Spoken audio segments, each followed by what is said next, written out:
Hapon mag-aksyonan.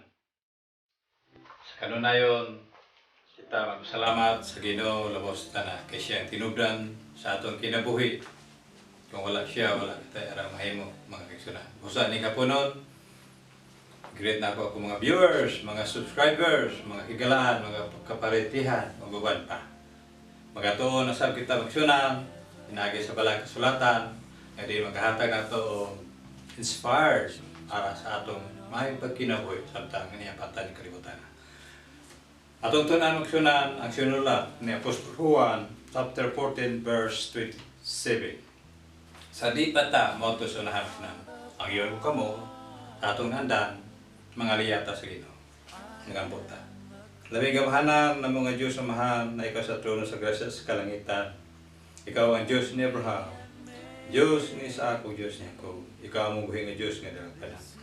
Sa makasapa Ginoo. Magatuon sa kami nining balaan nga pulong alang sa amo pagkinabuhi. Mandam kami sa imong pagpanayag. Tabangin lamang kami Ginoo, tagi mi kaalam sa pagsabot sa imong balang kasulatan. Yan po sa mga Lord, ako mga viewers, mga subscriber, uban pa. Aduna sila sa uliran sa ilang kinabuhi at tagig sa lubaran Ginoo. Kini tanan akong giampo salamatan sa ngalan ni Jesus. Amen.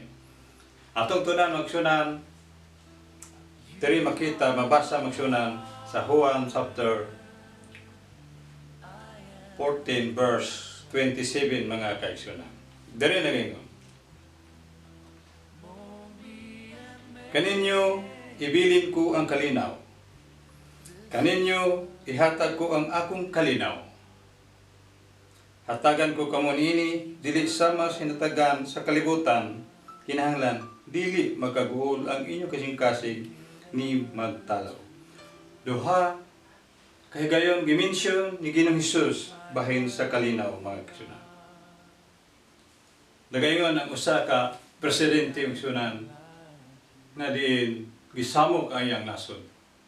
Nagaingon siya dinhi. Peace is more valuable than diamond. Ang kalinaw mga kasunan mas bililhon pa daw sa usa ka diamante. Walay tao wala makinahanglan og kalinaw siyang kinabuhi.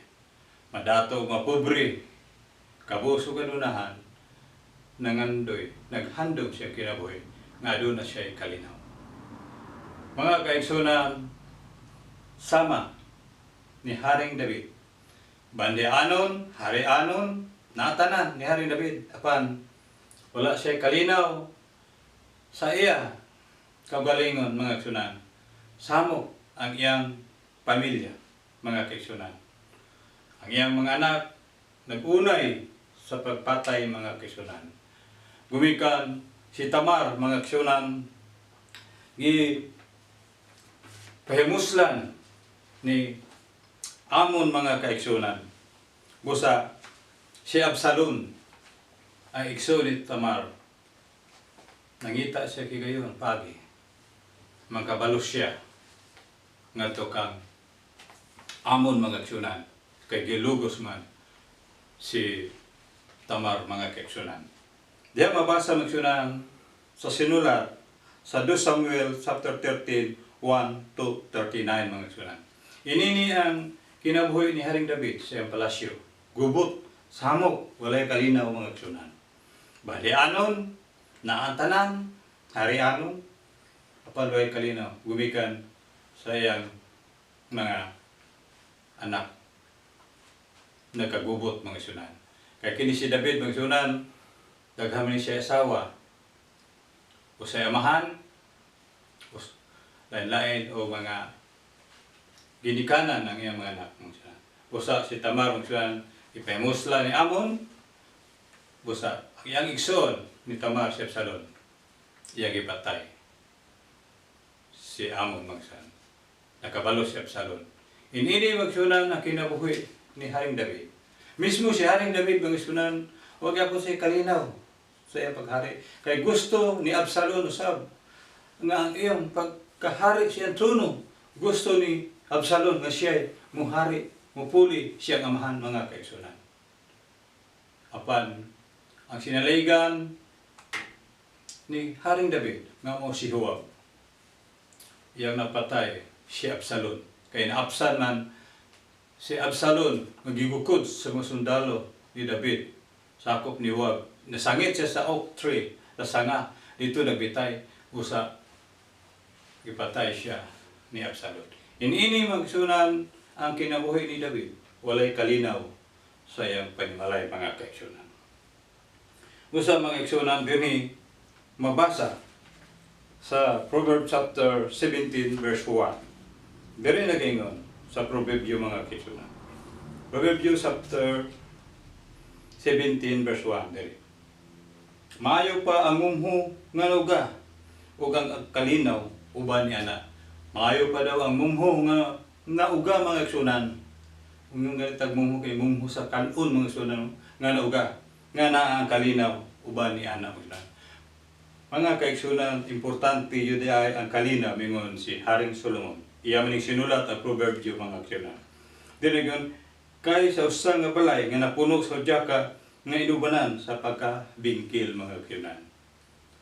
Puno sa udyaka ana ang panagbingkil, may papuno daw ang mamho mga kaigsunan.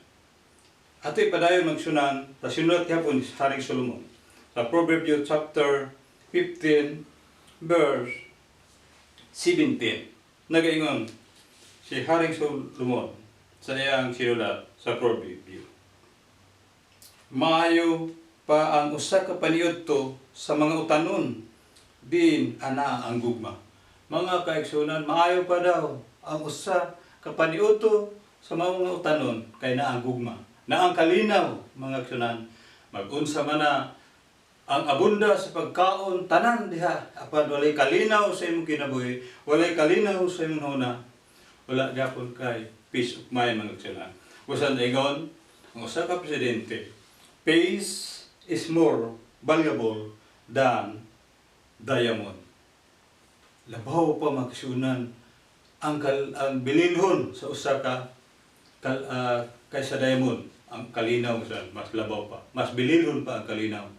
Mag-unsa man ang imong diamond, mag-unsa man bahandi, kaptangan, kung wala kay peace of mind sa imong kinabuhi mga kaigsunan.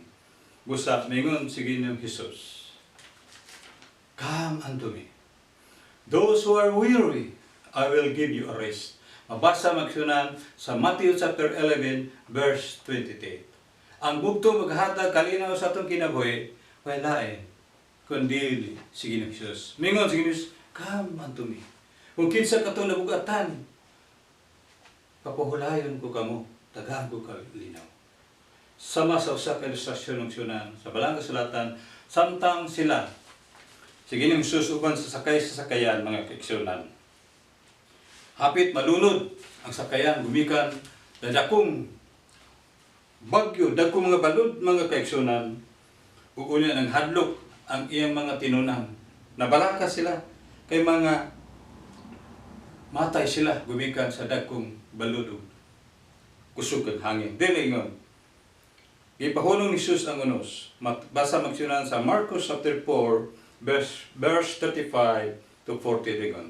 Og sa maong adlaw sa paghapon nagayo, siya mingon kaniya, manabok kita ngadto sa sandaplin og mamhawa sila sa panahon sa katawhan. Ilang gidala siya uban kanila sa sakyan diin diha sa iyang daan ug dihay ubang mga sakyan nga mikuyog kaniya. Ug unya miabot ang usa ka makusog nga unos ug ang mga balod mitabon-tabon sa sakyan nga tungod niya na ang sakyan nagkapuno na sa tubig apan siya dito sa ulid nagkatulog nga nagunlan ug siya gipukaw nila nga naingon magtutudlo wala ka balang magkabana nga mga lumos kita ug siya nagmata ug iyang gibadlo ang hangin ug mingon siya sa lanaw hilom hunong ug ang hangin milunay ug miabot ang dakong kalinaw. Ug siya mingon kanila, nganong nalisang man kamo, wala ba kamoy pagsalig? Mga kaigsunan. Mingon si Ginoong Hesus iyang matunan, nganong nangalisan kamo, wala ba kamoy pagsalig kanako? Kaya si sa kinsa naman kaigsunan, mabala ka gyud, kadagko kay mga balod, hangin gyud. Usa ilang ipukaw ang mga tutulog mga si Ginoong Hesus. Mingon si Ginoong Hesus, wala ba kamoy pagsalig? Mga kaigsunan, kung doon na kita isuluran problema sa itong kinabuhi, ato lamang isalig nga to sa Ginoo kay doon na siya saad alang kadato mga kaigsunan nga tiin. siya mo hatag og kasulbaran sa tanan ingon siya wayaw kabalaka, wayaw kagol kay ako. Paghatag niyo kalina. Jesus is the answer of trouble. Pangayo kamo kanako aron mahingpit ang inyong kalipay. Mga kaigsunan, duol kita kag Ginoong Dios, walaay natong manlalaban, walaay mo hatag kalinaw kundi si Ginoong Dios lamang. Ning hamubong nga mensahe naghatagan nato inspired sa atong kinabuhi, luyo sa atong kagulanan, kasakit, kagubot sa atong mga huna, adunay kalinaw pinagi ni Dios kung duol kita di kaniya. Come unto me, those who are weary, I will give you a rest. May hapon ug sunan ug daghang salamat kaninyong tanan nga patalingon sa tumis.